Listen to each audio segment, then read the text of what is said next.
Hi, and welcome to the presentation of our project about workplace management and multimodality on ship bridges. This has been a project that we have been doing in our Design Studio course at Oslo in collaboration with Ocean Industries Concept Lab. Hanna, Madeleine and I, Jon, will talk you through our solutions and design concepts that we have been developing during this project. The agenda of the presentation is that we're first going to walk through some general information about the project. Then we will talk you through the three main areas of the presentation, which is about the workplace environment, the workplace management system, and the physical controllers that are used on the ship bridge. And we will all end up in a summary. So in the first part of the presentation we will talk about the context, the process and the theory that we have been building our project on. The context of the project is a ship bridge. And a ship bridge is a workplace where people are working for multiple hours a day and many days a week. They're even out there working on a ship bridge for multiple weeks at a time. And this is highly specialized workplaces where you are exposed for multiple different kind of impressions with lights and sounds, and you are even in a moving area, which makes this kind of workplace quite unique. Therefore, we have in the first part focused on the workplace environment and see how we can look into the different types of impressions you are exposed to during your work. The second part is about the workplace management, because you have multiple screens and multiple systems that are working together, and we wanted to see how we can make a more user-friendly solution to make it easier to operate all the different systems at a time. The third area that we have been focusing on is the physical components. Those are tightly integrated into the different kind of systems, and many systems have multiple panels with physical controllers and buttons and dials. Those are not necessarily standardized, and you get quite large consoles with multiple panels that it's hard to organize and find what kind of button you need at the right time. This illustration shows the three different main focus areas that we have been working on during this semester. Hanna has mainly focused on the workplace environment, Madeleine have mainly focused on the integration system or the workplace management, and I have mainly focused on the physical controllers, and we will walk you through all the three elements during this presentation. I'm going to go through some of our process for this project. To talk about some of our expectations and what we wish to achieve, to the reality of our project. So this was our plan for this semester. We initially planned to do field studies and visiting ship bridges. We want to do interviews and talking to navigators about their needs and experiences. And we plan to do physical mock-ups and prototypes together to try to get the feel of how our ideas and concepts can work in the setting of a bridge. And lastly, we want to do user testing to test out our concepts. But due to the development of COVID and our school closing down once again, we just had to adapt to that. So we plan to do field studies to get a better understanding of how navigators work and operate. But because of the restrictions, the studies got a bit reduced. I was luckily able to join Hallgren for one field study. The reduction of field studies resulted in us doing more reading and inside work than what we planned, and we focused more on theory and methods. We wanted to do interviews with navigators and other experienced that work on vessels. This ended up in Zoom discussions and digital conversations. Our physical mock-ups ended up in digital prototypes and mirror board. So as I mentioned, we did get some user involvement, and we were lucky to get feedback from USN and a navigator from UIO's research vessel. The user testing and feedback we got was held through Zoom, and we did collaborative workshops in Miro. So with the background information and insight we got, we chose to scope our focus area. From moving away at looking at screens as separate and single units, to working with the whole context and looking at the bridge as a whole connected workspace. We want to design for a generic approach, which can be adaptable to multiple layouts and workstations more suited to them who will use the system. The generic approach contains adaptable principles and familiar design to make it easier to learn, remember, and recognize through multiple interfaces. The fact that it can lower production cost and development time when there are already some set guidelines and a base to work with, and to make something useful for a wider target group. We wanted the design to include different needs. Now, over to the theory part. Now we will go through some of the theory that we have looked into this semester. For this project, it has been a high priority for us to lay a scientific foundation for our concept development. Here's a quick overview of our theoretical background.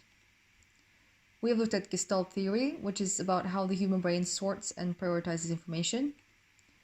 Cognitive neuroscience, which describes the brain's sensitivity to deviations in sequences. Human factors, which describes human limitations and capabilities, both physically and cognitively. Situation awareness, how to facilitate the individual's awareness of what is happening around them, what that information means to them now, and to predict what will happen in the future. Information theory, which revolves around the different channels we use for absorbing information and our capacity for processing data. And finally, we have looked at activity theory, which provides an overview of how to section intended actions into a hierarchy of goals and specific tasks. As we've learned along the way, these fields greatly overlap, and to most efficiently describe how we have applied our theory, we have divided it into 3 parts. The first is impression, that is how we receive information from our surroundings. The second is comprehension, which refers to how we process this information and attain situation awareness. And action, which describes how we react to this awareness. For the sake of simplification, we have structured our theory into a modified human factors model that is based on these 3 different stages. This process keeps repeating itself over and over in a feedback loop, as whether and how we respond to a situation will create new information that we then register and interpret. All of these stages are heavily affected by many other external factors, such as a person's mental health or physical state, the dynamics of the team they are working in, lack of sleep and rests, experience, training, etc. Due to our limited amount of time, however, we have focused solely on individual factors. So what does this theory mean in a bridge context? In short, it tells us a lot of what we should and shouldn't do when designing ship bridges. The important thing to note is that there actually exists some set boundaries in terms of how much data the average human being is able to absorb from their surroundings. To illustrate, we will describe the limitations and capabilities of our sense of vision. First of all, a navigator's visual field will typically not cover the entire bridge. Secondly, the middle visual field, in which we are actually able to take in objects of information, is a lot smaller than you might think, merely up to a 40-degree angle from the visual center. The area of sharp vision, in which we're able to have a clear enough focus to actually read something, is very narrow, just approximately 1 degree from the visual center. In order to take in and compare information, we have to quickly shift our gaze back and forth. This illustrates the importance of reducing the distance between information that needs to be compared and the effort it takes us to actually locate the information that we need, especially considering the fact that navigators' focus should primarily be fixed on the area outside, not on the screens. Once our gaze is focused, our brain will then start to prioritize and process the information that it's being presented with. This process happens mostly subconsciously, and the tendencies of how we sort and prioritize information are in fact quite universal. We will, for instance, be naturally drawn to images, to large shapes, and to what we perceive as a group of information. Then within that group, we will be drawn to things that stand out, for instance, in terms of shape, contrast, or size. Another important thing to bear in mind is that the actual processing of data takes time as well, and that some types of information are easier to process than others. If done well, we will, for instance, spend less time capturing visualizations of information rather than having to read and comprehend or compare text and numbers.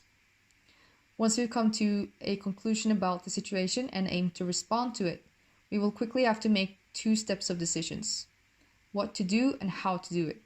Especially in a stressful situation, what we actually end up doing may then be based on some of those same priority principles. One of our first instincts may, for instance, be to reach for whatever is in our immediate proximity. Then we might search among controllers and handles that we associate with the problem or the task. And sometimes we may even go straight for whatever looks the most tangible and unambiguously interactive, such as handles, switches, knobs, etc. The takeaway from this is that there are scientifically based ways of counteracting confusion, information overload, unwanted activation, etc., and to reduce reaction time for ship bridge operators. The total reaction time depends on these 3 stages. Impression, the time it takes from the appearance of new information to our perception of that information. Comprehension, that is the time it takes from our perception of information to the comprehension of it and prediction of the future situation. And finally, action, the decision making of whether and how to respond and then how to act. The ultimate aim is to reduce overall reaction time from the occurrence of an event to the appropriate handling of the situation. Now we will move on to the presentations of our individual projects. In our presentations, the theory is divided between us in roughly the same 3 parts that constitute our theoretical overview. To recap, this is how our work intertwines. And the 3 different subjects are workplace environment, workplace management, and physical controllers. The first project to be presented is the one that I've been most involved with, the workplace environment. My main concern has been to study human capabilities and limitations in relation to absorbing information from our surroundings and to try and identify a set of guidelines or patterns to better accommodate human factors, particularly in the context of alert notifications. In the context of our combined project, this subject takes on an overarching point of view of the bridge. I will be focusing mostly on the first stage in our human factors overview, impression, how we read the environment, how impressions affect us. There is also an overlap into the comprehension stage as to how the information that is detected goes on to be perceived and become part of a person's awareness.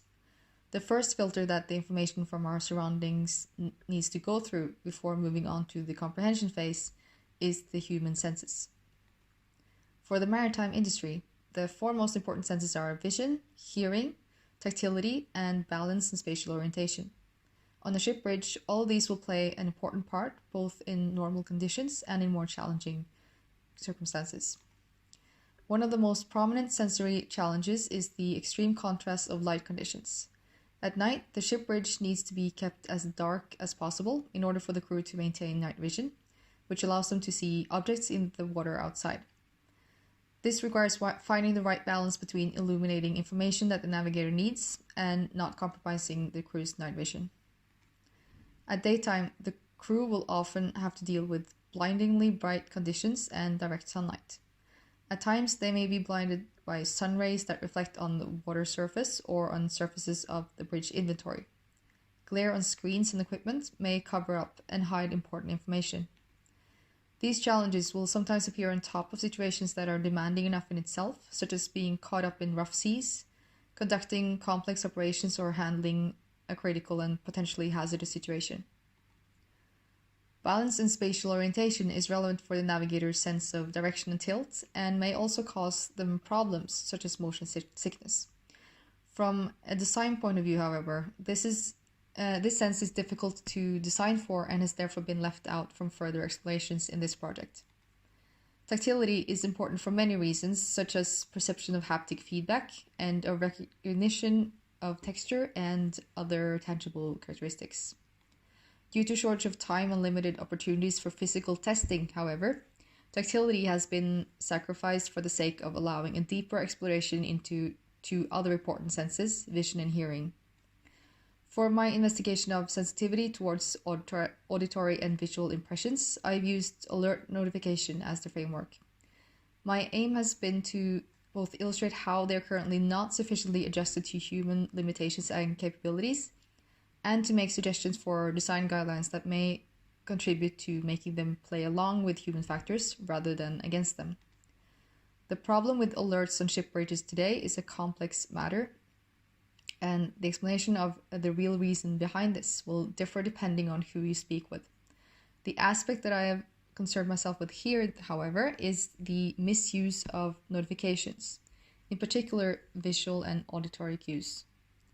There are several things to mention about the alert problem. One side to it is that the means of getting the navigator's attention seems to be leaning into the end justifies the means kind of approach. According to navigators, the alerts are too loud, too disturbing, and too bright, with the consequence that they end up startling the crew and disturbing them while they try to perform their tasks. It is, for instance, not uncommon for screens to be programmed to light up when an alert is triggered, thereby unintentionally ruining the night vision of those trying to manage the situation. An important thing to note about sound is that it has a very powerful and disturbing effect on us. Thus, the line between causing awareness and causing distress is easily crossed. When perceived by the user as a disturbance, alert sounds will simply end up feeding more stress into an already demanding situation, which in turn will have a limiting effect on our senses. Serious stress may in fact cause our visual field to shrink up, numb our ability to take in information through different sensory channels, and make us highly sensitive to information overload. Someone who is panicking may, for instance, shut out all sounds, useful or not, and find themselves at risk of acting irrationally and erroneously. Another issue is that the alert notifications are too unspecific. When notifications are too unspecific, it will take the navigator longer to both locate, identify, and respond to the problem. Exaggerated use of notifications may stall the navigator from alleviating the situation, which may in turn cause the escalation into an alarm flood or even a dangerous incident. Today, alerts are experienced as more disturbing than helpful, and the operator's attention is often diverted towards the localization and acknowledgement of the alert itself, rather than to actually solving the problem that triggered it. Navigators complain that poor alert communication can cause them to spend hours, sometimes even days, looking for the source of an alert, just to be able to silence it. The third problem is that an excessive occurrence of alerts devalues their sincerity in the eyes of the operators. If auditory or visual cues occur too frequently, or if a certain level of noise and interferences becomes the norm, the human brain is wired to start tuning it out. In regards to alerts, many of the navigators we have talked to claim that some alerts are triggered so frequently that they struggle to take them seriously. Finally, it's worth noting that the current definition set by the Maritime Safety Committee has certain unclarities that may be contributing to the alert problem. Though not completely comparable, an interesting comparison to make is the alert classification hierarchy on ship bridges versus the alarm classification hierarchy in the process industries. In the process industries, the lowest alarm priority is triggered only if a deviation is considered serious enough to require a response that is some kind of action. In the maritime industry, however, the alert definition states that the lowest alert priority may be triggered by anything that requires attention, and only the highest alert categories, that is, alarms, is stated to require immediate attention and action. Moreover, the process industries have defined that any deviation that does not require an operator action should be classified as simply an event. Events are considered not significant enough to be picked up by the system and communicated to the operator. The maritime industry, on the other hand, lacks such a definition of what shouldn't trigger an alert. So why does it matter? Well, because attention is a concept that is hard to assign boundaries to and hard to grade. And thus, a measure of just to be safe, measure of just being safe, the various systems may end up flagging most deviations as alerts. With these issues in mind, I have tried to suggest some principles to be used in relation to vision and audition when designing alert notifications, some of which may be included in the alert philosophy on ship bridges. I've divided the different suggestions into two groups of concepts: structural notification concepts and notification quality concepts. Before I move on further, I want to clarify that I am not focusing on the entire bridge alert management system. The main objective is to describe the means of alerting the operator. Here I list here's a list of things that I will not address. First, the handling of alerts, that is, alert sorting, rectification, acknowledgement, and so on. Second is the CAM HMI application. I will mention, however, that the Maritime Safety Committee recommends that all ship bridges implement a central alert management human-machine interface application for an easily accessible overview of all alerts. Depending on the needs of the specific vessel, this may or may not be assigned a dedicated screen. Thirdly, I want to stress that I am not aimed to provide detailed graphic design suggestions for alert notifications or the representation of alerts in different system interface contexts. And lastly, I will not go into problems caused by poor technical equipment. The starting point of this project is based on the assumption that certain technical issues, such as screens with badly calibrated brilliance or bad speakers, has been resolved by installing high-quality equipment. I will also take into account that problems relating to insufficient use of contrast colors and poorly adapted palettes can be reduced by implementing a standardized design system. In this case, we've used the OpenBridge design system. The first group of suggestions are located on more of a structural level of the alert philosophy.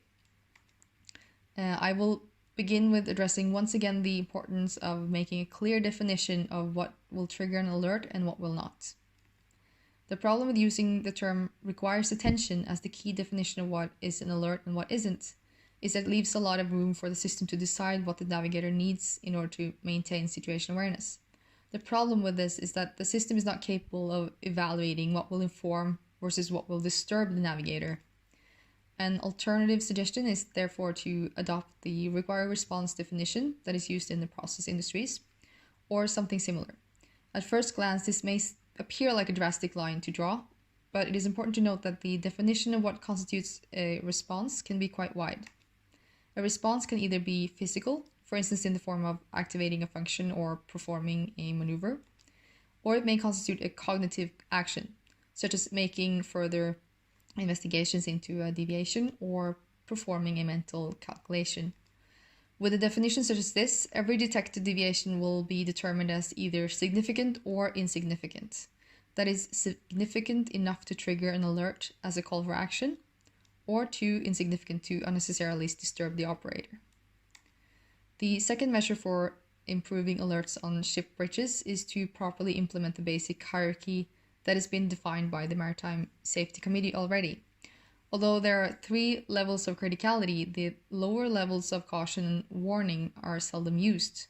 Thus, the alerts that do appear tend to be top-level alerts, that is, alarms.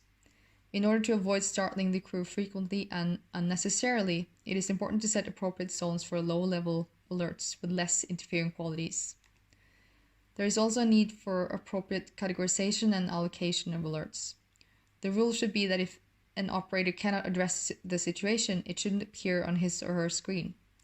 Those that do should be divided into few main groups of categories. This will make it easy for the navigator to separate the most common alerts from those that are less common yet important. Lastly, we suggest making a set of mode presets that allows for alert zones to become better tailored to each vessel and to different modes of operation. As the example illustrates, there is a big difference between sailing through open seas at high speed and carefully approaching a harbor, and alerts should act accordingly. The second group of suggestions addresses the notification quality, how they are part of and should be adjusted to the environment on the ship bridge. The second group of suggestions addresses the notification quality, how they are part of and should be adjusted to the environment on the ship bridge. The first thing to highlight is the importance of using light and color sparingly. There are several reasons for this. First of all, colors can only be seen at night if they are lit up, and the more illumination on the bridge, the harder it will be to maintain the night vision. Secondly, color coding as a way to express escalation of criticality is more efficient if the relevant color is only visible when that level of criticality has been reached. This applies both to efforts of communicating a problem and to efforts of suggesting a solution. As you can see in these two illustrations, when colors and light is used only to highlight the option we are looking for, we will more quickly be able to identify the correct alternative. When put into context, it becomes even more clearly how important it is to aim for an overall low light exposure. What you see in the left half of the screen is a common experience on the ship bridges today, whereas the low light exposure that you see in the right half is more like the ideal. This image shows that even when the palette is in the screens are accounted for, it's important to be mindful about the use of visual accents. As you can see by comparing the two halves of the screen, it is less useful to be notified in too many places that something is happening somewhere on the bridge, versus being provided with visual cues that indicate as precisely as possible what the deviation refers to and where the operator should direct their attention. A challenge here is to find cues that allow for as little distinction as possible between night and day. For the night palette, light is a very efficient visual tool. Lights will often have a sufficient effect in daylight, too.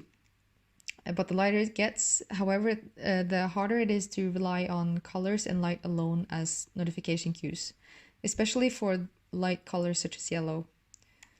The second suggestion for improving notification quality is to make room for a voluntary pre-alert level of nudging.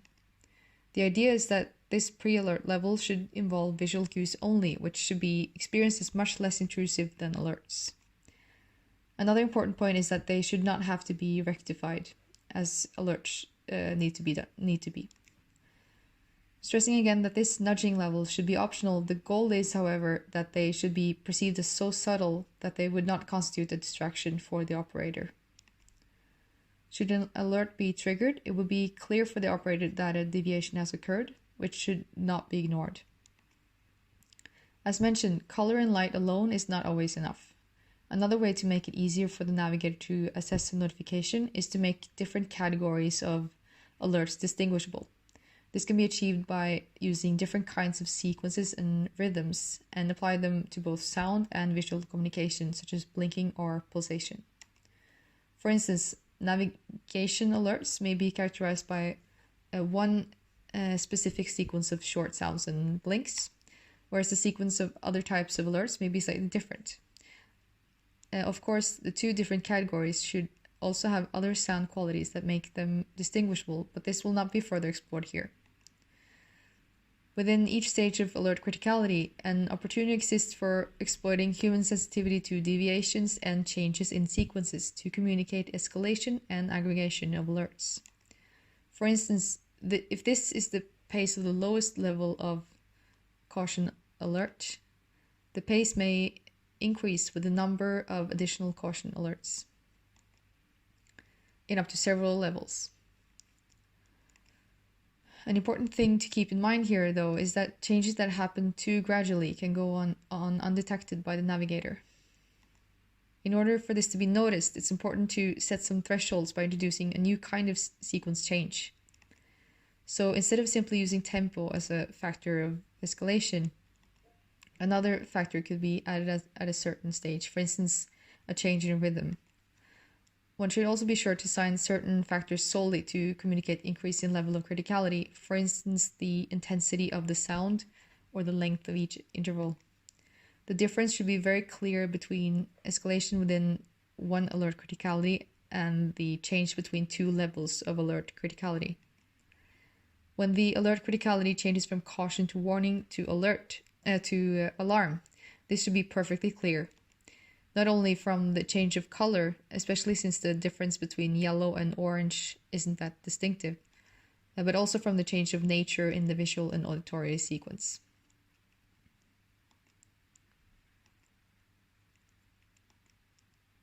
Another interesting direction is to find ways of exploiting this sequence sensitivity in relation to complex operations as an optional support.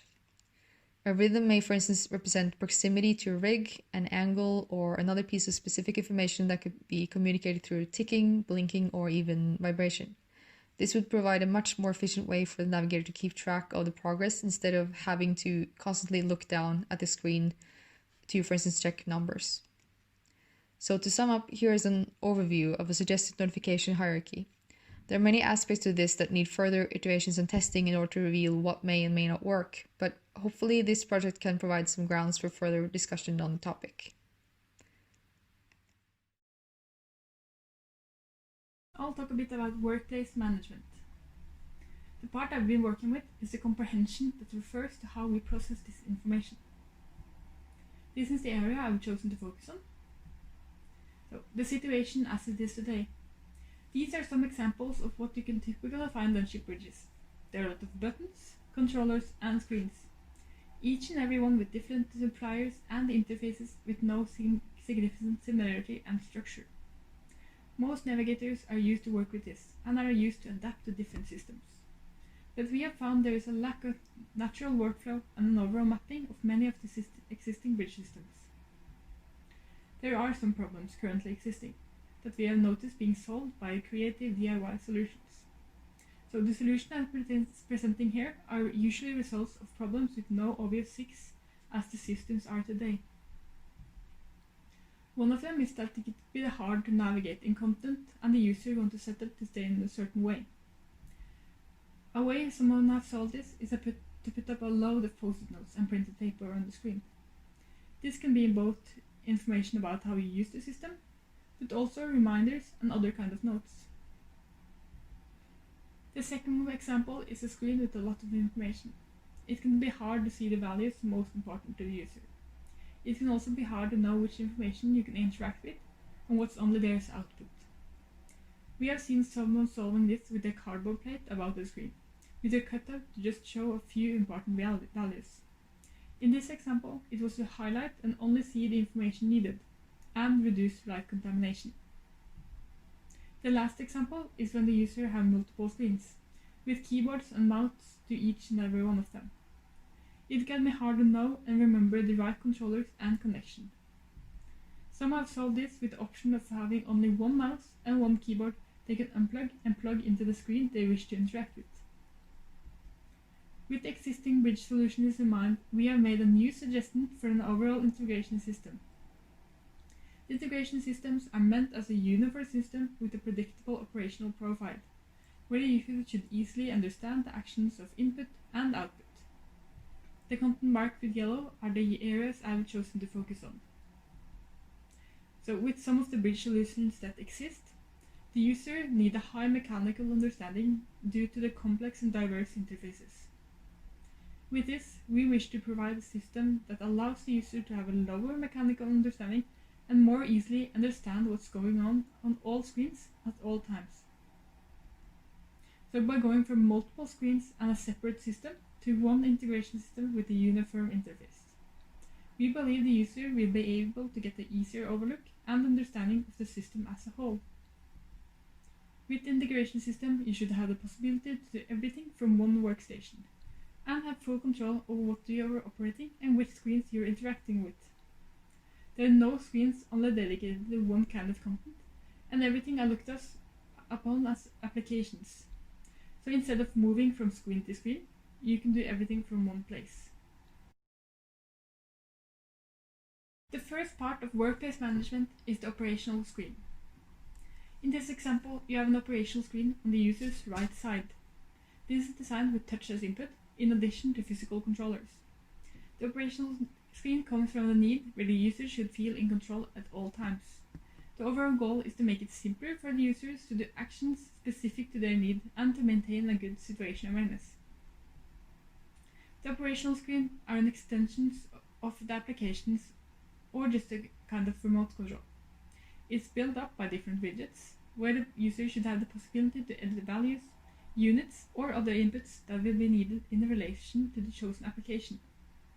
So this is not meant to be a standard setup, but will be adapted to the need of the users in relation to the ship bridge it's placed on. It's meant to relieve the application in front of the user of unnecessary information and let the main apps contain mostly output.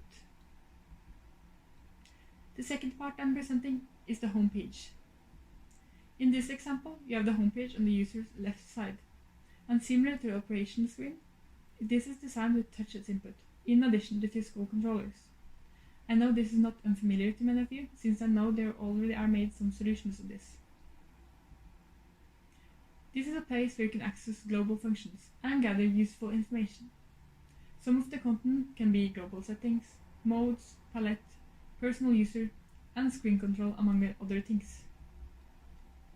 The homepage contains functions used 90% of the time. The screen contains of widgets that are quick shortcuts to functions that exist in other applications. One of the goals is to make it more comfortable on the ship bridge and to reduce the stress levels. It's important to let the user be able to do actions easily and not add unnecessary extra actions. It would be ideal if this can reduce the screen time as well. This is the sections I'm going to demonstrate how you can manage screens and application of what you want to view. In the homepage, you have something called screen control. This is a place that allows the users to edit the applications shown at the screen in front of them. These screens should be organized the same way as they are in real life.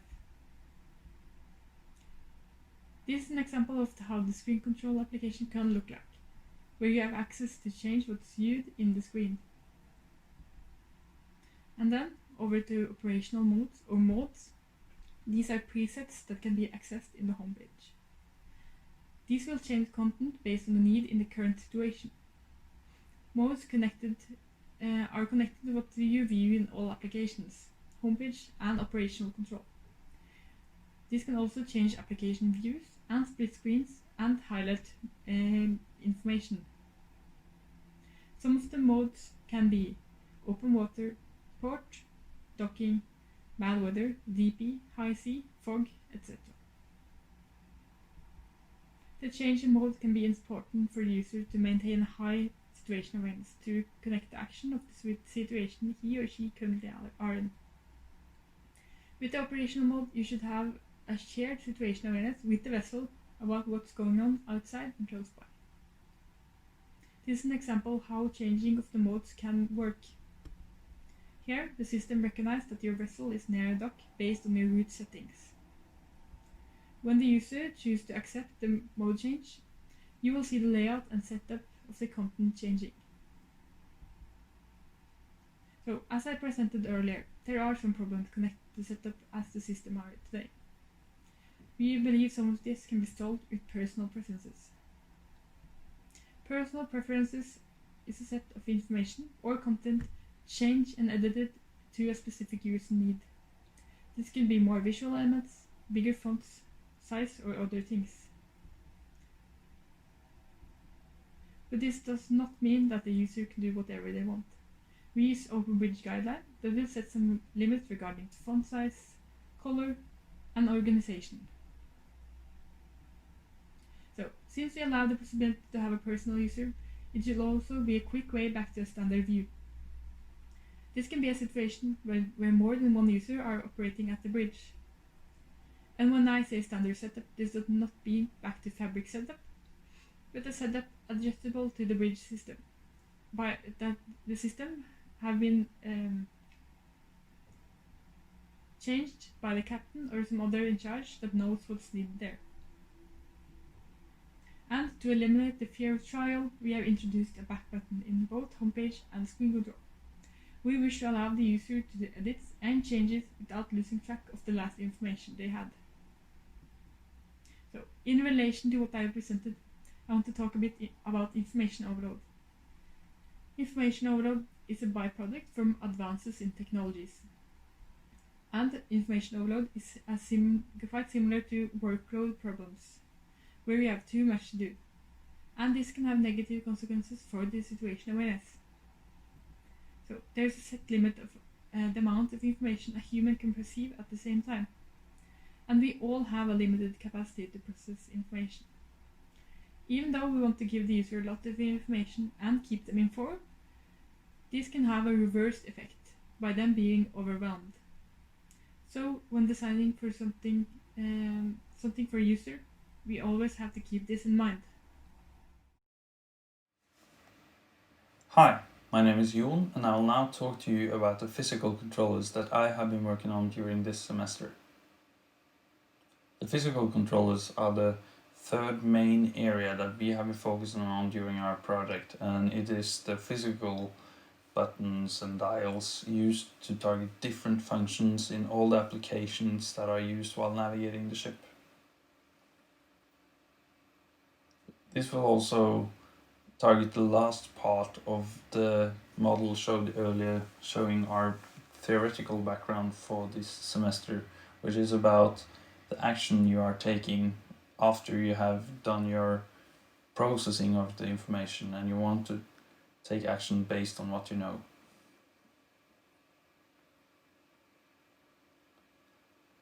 On many bridges today, you can see that the physical controllers are placed into large consoles and you have multiple functions. On many bridges today, you can see that there are multiple functions accessible with physical controllers, and you have loads of different types of components used for different systems, and all of these are placed into the shipbridge console.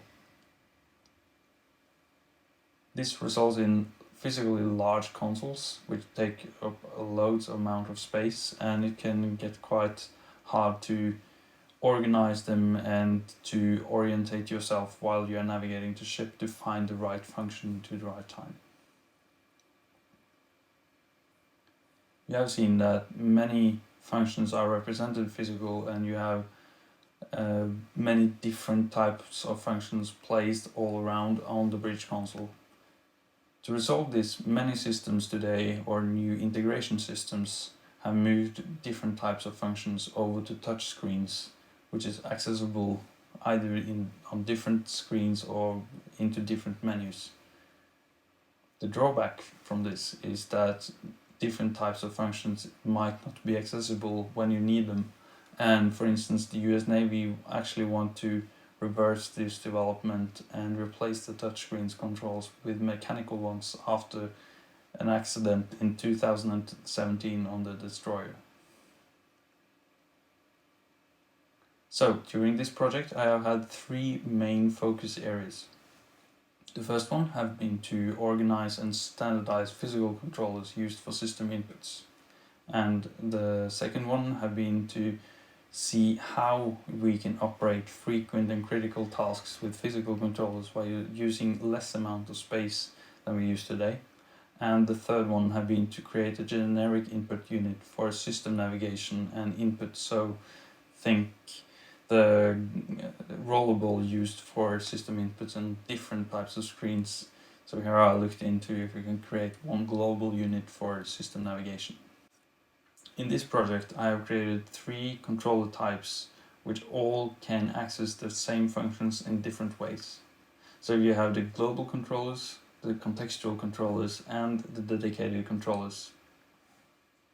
The global controllers are used to access all the screens in the system and can access all the functions in every application, so this is like the pointer devices used today. The contextual controllers are some components used to target different functions in the same application.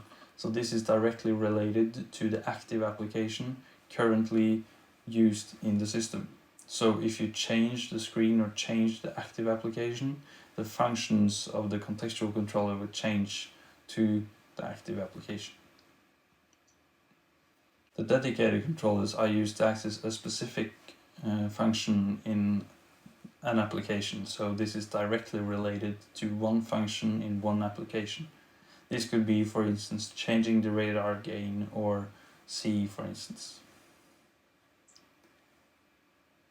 These controller types can be mapped out into the hierarchy where we have the three levels of controllers. You have the global controllers that can be used for all the application and access all the functions, like a pointer device. You have the contextual controllers that can represent different functions in different applications but are only working on one particular application at a time. And you have the dedicated controllers that always represent one value or one input in one application. First, I will talk about the dedicated controllers that are used to target a specific function in a specific application. As a baseline, I used the OpenBridge UI component library to see what kind of functions or input types that are needed to access different functions in an application. So here we can see that the OpenBridge component library already contains, for instance, a button if you want to do an action and a toggle switch if you want to turn a function on and off. So the idea here was to create a physical twin that could be representing the UI component physically. So when you are designing an application and you want the function to be represented physical because it's critical or often used, you can see what kind of UI component library component you are using, and you can pick the physical twin that represent that kind of function. All of the different types of physical controller inputs are represented here and mapped out into the physical controller map that are showing the different types of physical controllers representing each individual UI component. You can also see a graph showing the haptic feedback from the components. So this is just a visualization showing that the feedback from a rotatory toggle button is different from a rotating range dial, for instance, where you have more resistance on the toggle button and you have a more continuous operation of the range dial. When I have been working with the physical controllers, I have been looking into three main aspects or areas of the different types of controllers. This is the interaction, its character, and the behavior. And let's start with interaction. The interaction are the main interaction used to trigger a function.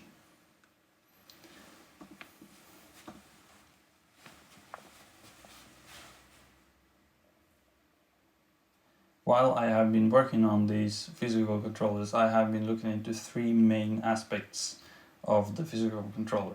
It's the interaction, its character, and its behavior. The interaction is the main interaction done.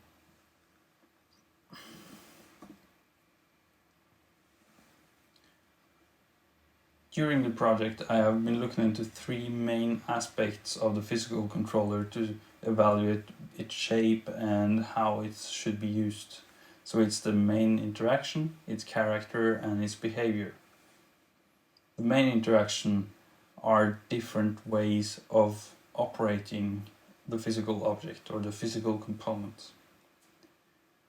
Here I could be using, for instance, flip interactions or pull interactions, where maybe you should slide an object horizontally or vertically.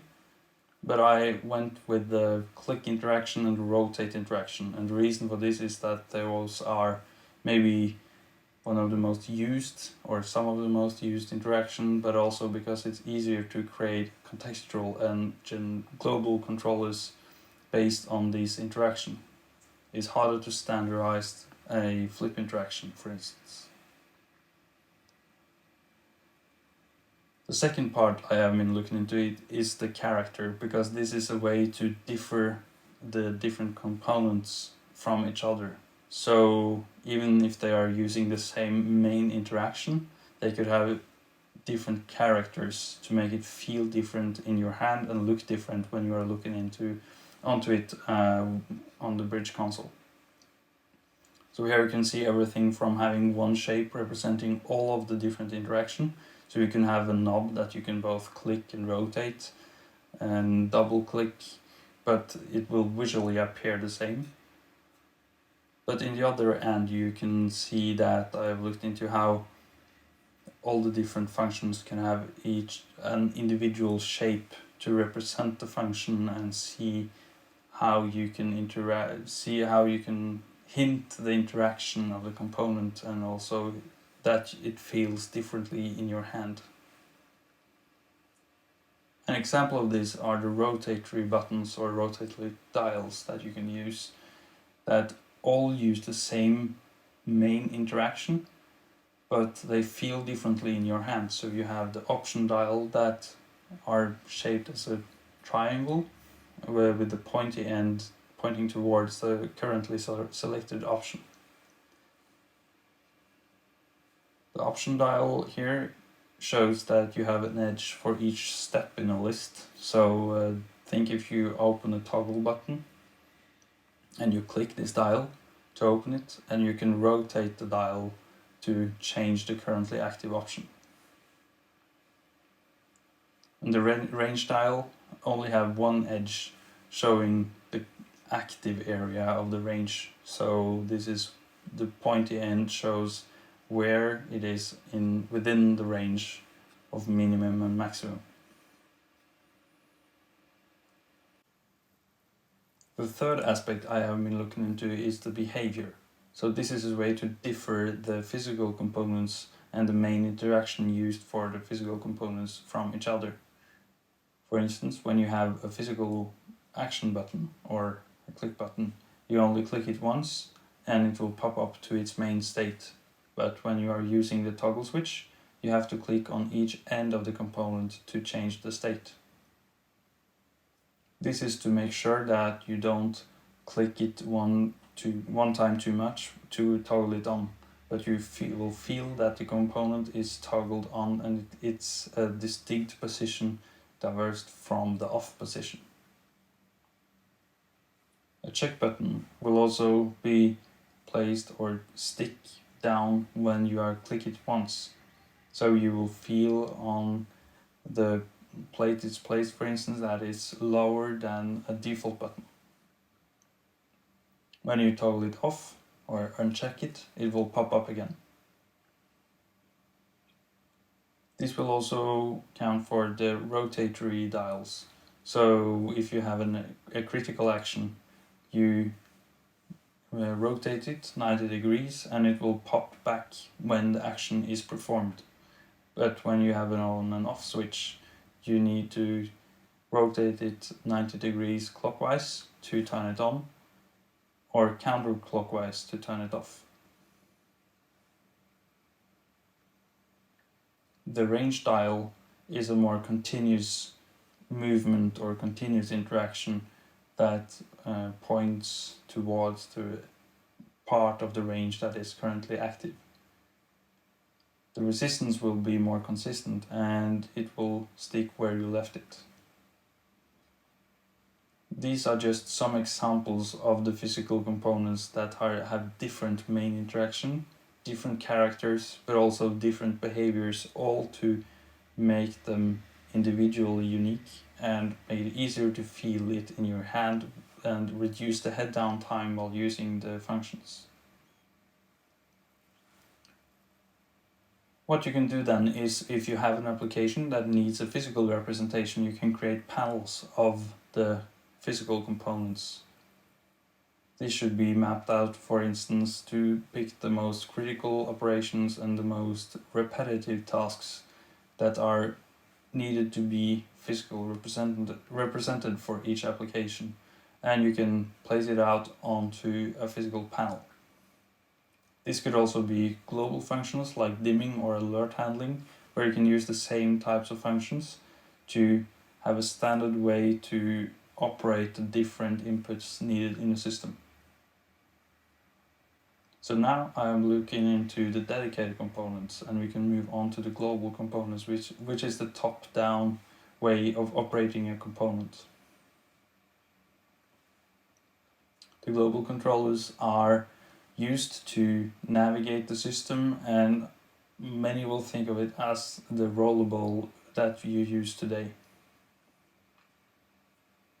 Since there is a set application structure and hierarchy in the OpenBridge design guideline, there is a potential to create a global interaction device that can be directly related to this application structure. So in the OpenBridge interface, you always have the top bar with the hamburger menu, accessing navigation menu in the specific application, or you have the application menu in the top right, which will be placed there to access different applications in the system. You will also always have the alert menu in the top right, so it can also be physically represented in the global navigation unit. These are directly related to the application structure. So you can click it to open the app menu, navigation menu, but also use the touchpad or rollable to scroll in the menu as you do today, but also use the dial input to navigate the same list. You can also always use button navigation or arrow navigation to navigate the same components, and all of those three areas can be seen as redundant interaction. So you can pick what suits you for different operations and what you are used to, both using a trackpad to move the pointer, or dial to scroll through lists, or arrow keys to navigate a tree hierarchy, for instance. These devices can also be used to operate UI components. So of course you can use the trackpad or pointer device to click on a UI component, but you can also use the dial to click on a UI component. The behavior of the dial will be the same as the behavior for the dedicated component showed earlier. So a toggle switch, you will click it once to toggle it on, another time to toggle it off. The range, on the other hand, will be operated with a dial, so you will move it in the same way as you do with a dedicated controller, but this time with the global controller or the generic dial. So this part have explained the global controller that can be used to operate all the UI components in the system. And in between the dedicated and the global controller, we have the contextual, which is a new category, but it's similar to the function keys that you already have on a keyboard.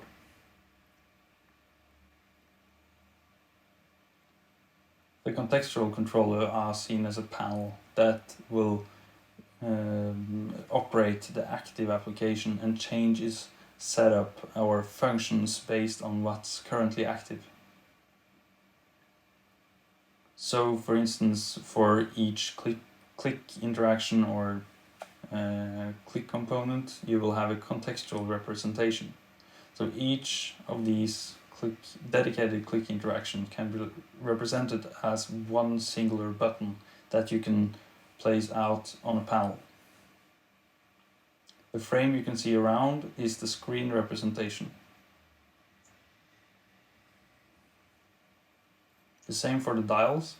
Here you can have a generic dial or a contextual dial that will be able to simulate all the dials or rotatory interaction used in the system. It will adapt the behavior of each individual dial when it's representing each function. I will explain more of this a bit later. In this project, I have visualized the contextual controller as a unit that has 4 dials and 8 buttons that can simulate or operate the different functions in the active application. These physical controllers are placed in a LCD screen which has cutouts that you can place the components inside, and this is because then you could actually change the labeling and the graphical representation or graphical feedback for each component. This will make a unit that is quite dynamic and visually show what kind of application it is controlling. Of course, you could use the more standard FN key representation that doesn't require a LCD screen, but this will be more immediate for the user to see what kind of application it's currently operating. You can see that when it's changing in the application, it will also change the layout. So here you can see a searchlight application, for instance, where each dial is representing each group within the searchlight application, and you can use the dial to change the angle of the searchlight. So now I'm describing each of the three main components used in the system. We have the global, the contextual, and the dedicated controller, which actually is three ways of accessing the same function in the system. Just to summarize this, you can see that this is the dedicated, the contextual, and the global representation that can be used to access the toggle switch. These use the same behavior, but have a bit different physical character because of the generic look of, for instance, the global controller or the contextual controller. This is the same for the range, for instance, where you have a dedicated range dial, a contextual one, and a global one. So with this project, we have seen that there are, especially on older bridges, but some new bridges as well, there are quite many physical controllers that are representing most of the functions needed in different systems. But if you place them in the frequency versus criticality framework, you can see that many of the physical components are representing functions that are not used that much or is not that critical. To resolve this, many new systems have moved maybe too much of their functions over to touch and pointer, and we wanted to see how we can use that and reverse the development and actually make a physical representation of the components and the functions that are used quite much but not that critical, for instance. Here we can see the dedicated, the contextual, and the global controllers related to this mapping. So the dedicated controllers will be the most critical and frequently used ones. You have the contextual controllers that are used for the applications that are not that much used and the functions that are not that frequently or critical used, but within the application they are. But also you have the global controllers that of course always can access all the menus and systems and functions in each application. So now I have been talking about the three controller types that have been designed in this project. But then we can look into the interaction and feedback made from these physical components, because that has been a part of this project as well. So for instance, we have looked into maybe there could be a need for a physical screen control where a button is representing each screen that you have in front of you. This will make it quite fast and easy to access different screens and change the active screen while you are navigating it, and you can change, for instance, what screen the contextual controllers are working on. Here you can see the prototype showing a finger changing the active screen. To show feedback from the dedicated controllers, we have been looking into how we can use touch sensitivity and capacitive sensors to show user interface hints when you are operating specific functions or physical controllers. So this example will show you are operating the scale of the ecdis, where you can see that the value itself will pop up or be highlighted when you are touching and operating the controller. So when you are touching it, it will light up, and when you are operating it, the value will change. When you are releasing it, the hint or the highlight will be hidden immediately. So we have three main categories of these visual hints or pop-over interfaces. We have one for a visible value, so if the UI component are represented currently in the user interface when you are operating the physical component. You have also a view where you can show what kind of component that are operated in the current application, even if the value itself is not visible in the application. And you also have a popover interface that will show a function that is not represented with an application currently. So for instance, a wiper control that you might not have the application open all the time, when you're operating the physical controller, it will pop over an inactive screen or the conning.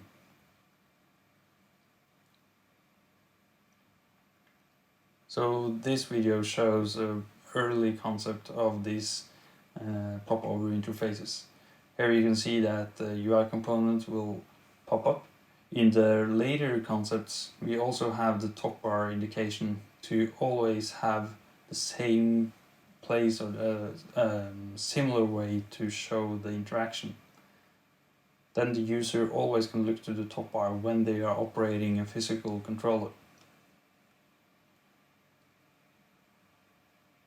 This is also to make a standard way to show values that you are operating but that are not currently visible in the user interface. So if you have hidden the scale control and you are controlling the scale in the physical component, then it will pop up in the top bar. Then at last you have the popover interface. So when you are touching the physical controller representing the wiper control, for instance, it will pop up. But when you are removing your hand, the interface will pop away immediately.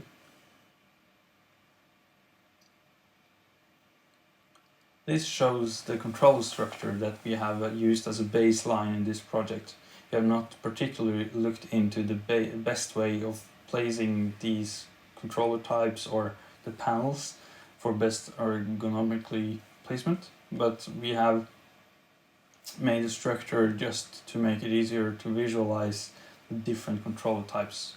So you have the global control and the screen control, the contextual control and the dedicated control. The screen control is actually a type of dedicated controllers that are controlling the screens, which is a global function. So you might see the screen control as an application that we have showed earlier in the workplace management part. But here you can see it physically represented. We also looked into that you could use the popover display for the contextual control. So you can see on the screen what you are currently operating. And with the dedicated control, you will have the same kind of hint showing what kind of value you are currently using. So here you can see a short overview of the 3 different types of popover needed in the user interface. That was my presentation of the physical controllers that we have been working on during this semester. It has showed 3 different types of physical controllers, physical controller categories.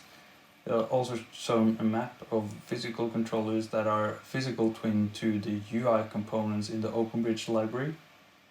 And we also showed how this can be displayed in the user interface with the 3 types of popover interfaces. So now it's time to wrap up the presentation of our project that we have been doing during this semester. We have been looking into the workplace environment and what kind of workplace a navigator is working inside.